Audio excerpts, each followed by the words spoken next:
Hello everyone, सबैजना सन्चै हुनुहुन्छ होला र केही ढिला नगरिकन आजकै विषयमा प्रवेश गरौँ। फिजिक्समा हामी दुई खालका फोर्ससँग फ्रिक्वेन्टली इन्काउन्टर गर्छौँ, आम्ना सामना गर्छौँ र ती दुईटा फोर्सेसहरू कन्जर्भेटिभ र नन कन्जर्भेटिभ फोर्सेस हो। मैले यहाँ टपिक पनि लेखेको छु र यो कन्जर्भेटिभ र नन कन्जर्भेटिभ फोर्सेस भने कस्तो फोर्सेस रहेछ भनेर हामी आज बुझ्न खोज्छौँ।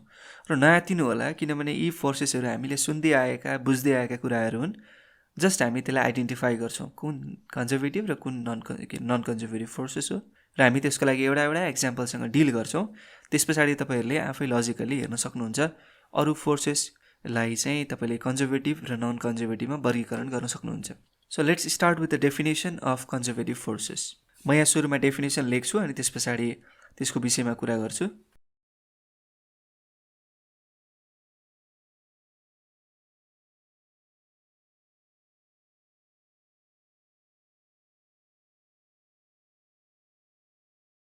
सो स्क्रिनमा देख्नुहुन्छ तपाईँ कन्जर्भेटिभ फोर्सको डेफिनेसन।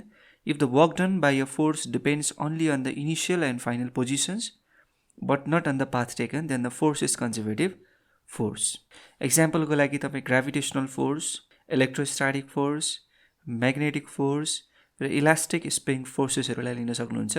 हामी एक्जाम्पलको लागि आज ग्राभिटेसनल फोर्सलाई युज गर्छौँ र ग्राभिटेसनल फोर्स कन्जर्भेटिभ फोर्स हो भन्ने कुरा प्रुफ पनि गरेर देखाउँछौँ। त्यसको लागि एउटा कुनै बडीलाई चाहिँ ग्राउन्ड लेभलबाट चाहिँ एउटा हाइटसम्म पुर्याउनुहोस्, ग्राउन्डबाट एउटा हाइटसम्म पुर्याउनुहोस् र कति हाइटसम्म पुर्याउनुहोस् भन्दा एच हाइटसम्म पुर्याउनुहोस्। ओके, सो यो एच हाइटसम्म पुर्याउँदाखेरि तपाईँले वर्क डन गर्नुभयो र ग्राभिटीले पनि यसमा वर्क डन गर्यो। तपाईँको वर्क डन र ग्राभिटीको वर्क डन एकअर्कासँग अपोजिट छ है त। र work done by gravity is negative to the work done by you. कति वर्क डन गर्यो ग्राभिटीले यसमा? सपोज ग्राभिटीले गरेको वर्क डनलाई मैले डब्लु लेखेँ, त्यो एमजिएच मात्रै नभएर अगाडि माइनस पनि हुने भयो, किनभने फोर्स कतातिर लागिरहेको छ? ग्राभिटीले गर्दा तलतिर लागेको छ र डिस्प्लेसमेन्ट कतातिर भएको छ? माथितिर भएको छ, अपोजिट डिरेक्सनमा। फोर्स र displacement are in opposite direction. र हामीले वर्क डनको पहिलो भिडियोमै स्पेसल केसमा के हेरेको थियौँ? यदि force and displacement are in opposite direction then the work done is negative र यो नेगेटिभ भयो। ठिक छ। So no matter which route you take, जुनसुकै बाटो लानुहोस् तपाईँ यो अब्जेक्टलाई, जुनसुकै बाटो लानुहोस् यो हाइट एचसम्म पुर्याउनलाई, सपोज यो बाटो लानुहोस् अथवा यसरी लानुहोस्, जसरी लगे पनि ग्राभिटीले गर्ने वर्क डन सेम हुन्छ। सो यो पाथसँग डिपेन्ड गर्दैन। जुनसुकै बाटो लानुहोस् तपाईँ, लङ्गर रुट लानुहोस्, सर्टर रुट लानुहोस्, यहाँको लागि सर्टर भनेको यही सर्टेस्ट रुट यही हो। यहाँबाट लगे पनि यसलाई मैले पाथ 1 भने, यसलाई पाथ 2 भने, यसलाई मैले पाथ 3 भने, पाथ 1बाट लगे पनि, 2बाट लगे पनि र 3बाट लगे पनि वर्क डन सेमै हुन्छ। So W1 is equal to W2 is equal to W3।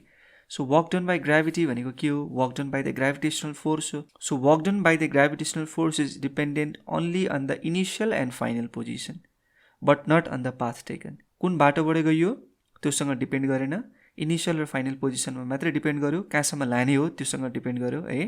Final point जस्तो हाम्रो लागि यो ग्राउन्ड इनिसियल पोइन्ट, यो हाइट फाइनल पोइन्ट हो भनेपछि इनिसियलदेखि फाइनल पोइन्ट लानलाई कति वर्क डन गर्यो भन्ने कुरा पाथमा डिपेन्ड गरेन। So gravitational force is a conservative force. Conservative फोर्सलाई हामी अर्को तरिकाले पनि डिफाइन गर्न सक्छौँ। त्यो डेफिनेसन पनि म लेखिहाल्छु अनि डिस्कस गरौँला त्यो बारेमा।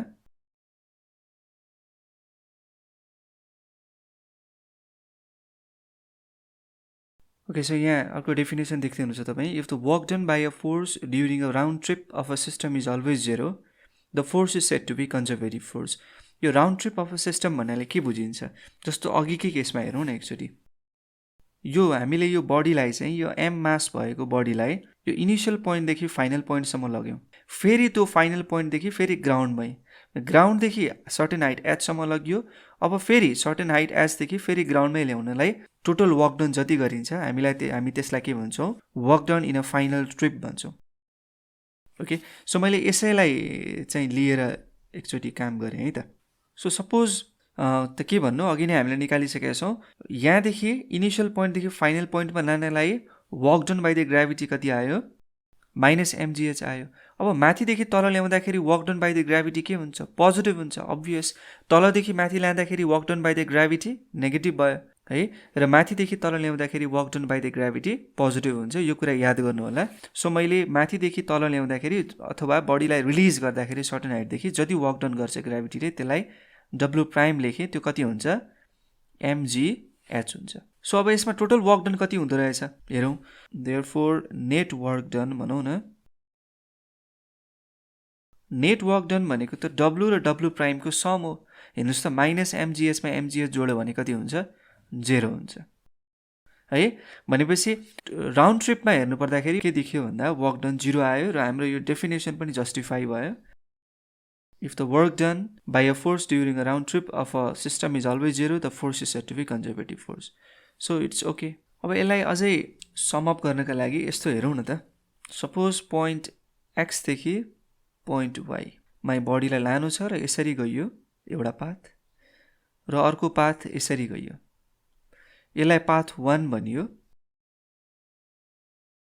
र यसलाई पाथ 2 भनियो। म अघिको केसलाई कन्जर्भेटिभ फोर्सको दुईटै डेफिनेसनलाई म यहाँ देखाउन खोज्छु। सो पहिलो डेफिनेसनबाट हामीले के बुझ्यौँ भन्दाखेरि एक्सदेखि वाई जाँदाखेरि जुनसुकै पाथ लिए पनि वर्क डन सेम हुँदो रहेछ। So work done on path 1 on reaching from X to Y is equal to path 2 मा गरिएको work done in reaching from X to Y. तर अर्को कुरा के याद राख्नु पर्यो भन्दा एक्सदेखि वाईमा जाँदाखेरि जति वर्क डन गरिएको छ, वाईदेखि एक्समा आउँदाखेरि ठ्याक्कै त्यसको नेगेटिभ हुन्छ र दुईटाको सम 0 हुन्छ। यो दुईटै डेफिनेसनलाई सम अप गर्दाखेरि हामी यसरी लेख्न सक्छौँ। So you can understand conservative force like this. Gravitational force conservative force हो भन्ने कुरामा तपाईँ विश्वस्त हुनुभयो अब? ठिक छ। अब हामी नन कन्जर्भेटिभ फोर्स हेरौँ। त्यसको लागि अहिलेको जस्तै नन कन्जर्भेटिभ फोर्सको सुरुमा डेफिनेसन लेखौँ।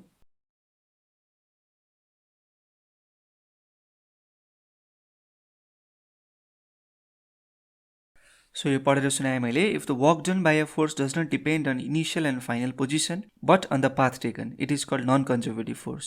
यदि कुनै फोर्सले गरेको वर्क डन चाहिँ इनिसियल र फाइनल पोजिसनमा डिपेन्ड गर्दैन, तर कुन बाटो चुज गरियो, कुन बाटो हिँडियो त्यसमा डिपेन्ड गर्छ भने त्यस्तो फोर्सलाई हामी के भन्छौँ? नन कन्जर्भेटिभ फोर्स भन्छौँ। ठिक छ, बुझ्ने प्रयास गरौँ। कुनै दुईवटा पोइन्ट लिउँ, ए र बी है। ए र एदेखि बी जाने बाटो एउटा यो बनाऊँ र अर्को बाटो यो छ हामीसँग। यसलाई पाथ 1 भनौँ, यसलाई पाथ 2 भनौँ।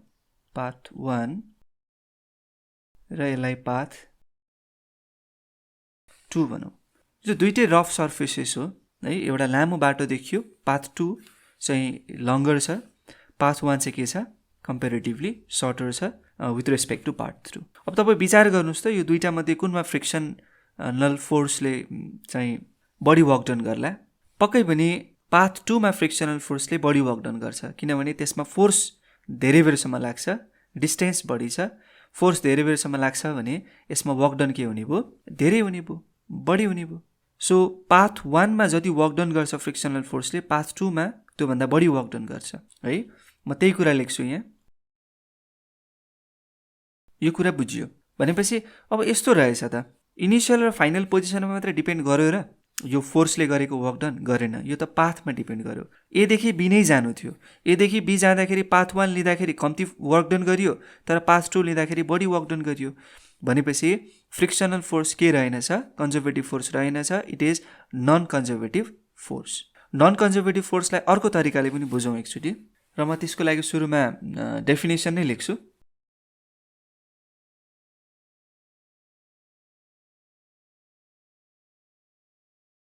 यो डेफिनेसनलाई बुझ्ने प्रयास गरौँ। सुरुमा योलाई रिड आउट गर्छु म। If the work done by a force during a round trip of a system is not 0 then the force is non conservative. So यसको लागि म एउटा सर्फेस लिन्छु र हरिजेन्टल रफ सर्फेस लिन्छु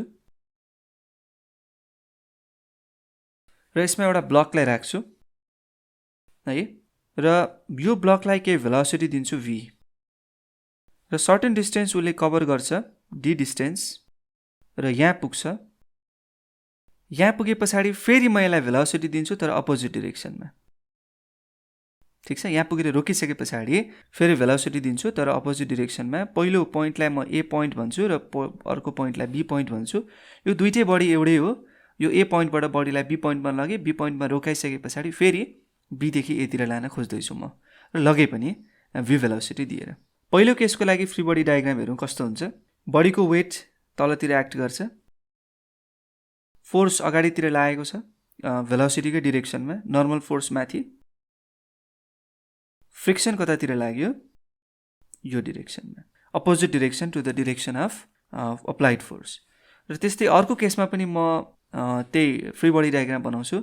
फ्रिक्सनल फोर्स पछाडितिर लाग्यो, किनभने भेलोसिटी अगाडितिर यतातिर लागेको छ भेलोसिटी। सो नर्मल माथि र वेट तलतिर। ओके, सो यसलाई हेरौँ अब मजाले। पहिलो केसमा चाहिँ डी डिस्टेन्स मुभ गर्दाखेरि है, पहिलो यो ब्लक जुन छ नि, यो ब्लक डी डिस्टेन्स मुभ गर्दाखेरि यो डिरेक्सनमा फ्रिक्सनले कति वर्क डन गर्यो त्यो निकालौँ। ठिक छ। Work done by the friction त हामीले अगाडि पनि पढिसकेको छौँ, इट इज नेगेटिभ होइन, किनभने बडीको डिस्प्लेसमेन्ट जतातिर छ त्यसको अपोजिट डिरेक्सनमा फोर्स लागिरहेको हुन्छ, फ्रिक्सनल फोर्स। सो हामी work done by the frictional force from A to B लाई के लेख्न सकियो, माइनस एफ इन्टु डी। र हामीलाई थाहा छ फ्रिक्सन भनेको coefficient of friction times normal force हो, र आर त एमजीसँग बराबर छ देखियो। यो हाम्रो इक्वेसन 1। त्यस्तै अब अर्को केस हेरौँ। जतिखेर चाहिँ बडी बीदेखि एतिर आउँदैछ विथ भेलोसिटी भी, बीदेखि एतिर आउँदैछ, त्यतिखेर पनि कति हुन्छ work done, minus F into D नै हुन्छ, किनभने डिस्प्लेसमेन्ट कतातिर छ, यो डिरेक्सनमा छ, तर फ्रिक्सनल फोर्स कुन डिरेक्सनमा छ, यो डिरेक्सनमा छ। दिस टु आर अपोजिट, र एफ इन्टु डी यो सबै एउटै आउँछ, र कति नै आउँछ, माइनस म्यू एमजी डी, यति आउँछ। सो टोटल वर्क डन कति भयो त? टोटल वर्क डन भयो दुईटाको sum minus mu m g d minus mu m g d को सम कति हुन्छ, माइनस 2 म्यू एमजी। सो हामीले यसरी हेर्दाखेरि के थाहा पायौँ भन्दाखेरि एउटा कम्प्लिट राउन्ड ट्रिप गर्दाखेरि, राउन्ड ट्रिप त हो नि होइन, एदेखि बी गयो र बीदेखि ए नै आयो त्यही बाटो, भनेपछि एउटा कम्प्लिट राउन्ड ट्रिप गरियो। त्यो कम्प्लिट राउन्ड ट्रिप गर्दाखेरि त वर्क डन त 0 भएको छैन, is not equals to 0। So अब हामीले के भन्न सक्छौँ भन्दा frictional force is non conservative force, यसरी पनि भन्न सक्छौँ। सो यसरी हामी कन्जर्भेटिभ र नन कन्जर्भेटिभ फोर्सेसलाई बुझ्न सक्छौँ है। आजलाई यति नै। Thank you for watching and keep loving physics.